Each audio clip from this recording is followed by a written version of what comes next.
তিনটে অভ্যাস যদি কারোর মধ্যে থাকে ও ব্যক্তির জাহান্নাম নিশ্চিত, গ্যারান্টেড জাহান্নামে।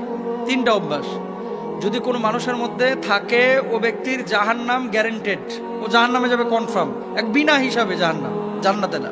আল্লাহ রাসূল সাল্লাল্লাহু আলাইহি ওয়াসাল্লাম বলেছেন, দেখেন আল্লাহ তাআলা কিন্তু কোনো মানুষকে জাহান্নামে পোড়ানোর জন্য বানান নাই। আল্লাহ বানিয়েছেন মানুষকে বড় মায়া করে, দয়া করে, রহম করে, মানুষ যাতে করে সুপথে ফিরে আসে, আল্লাহকে ডাকে, আল্লাহকে স্মরণ করে এবং আল্লাহর জান্নাতে যায়।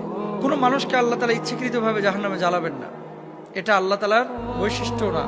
আল্লাহ সুবহানাহু ওয়া তাআলার সিফাতের মধ্যেও এটা পড়ে না। আল্লাহ গাফফার, আল্লাহ রহমান, আল্লাহ রহিম।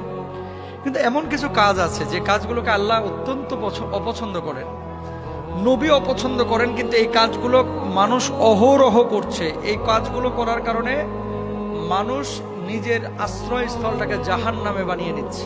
তারা কারা? এক নম্বর, রাসূল আকরাম সাল্লাল্লাহু আলাইহি ওয়াসাল্লাম বলেছেন, মুদমিনুল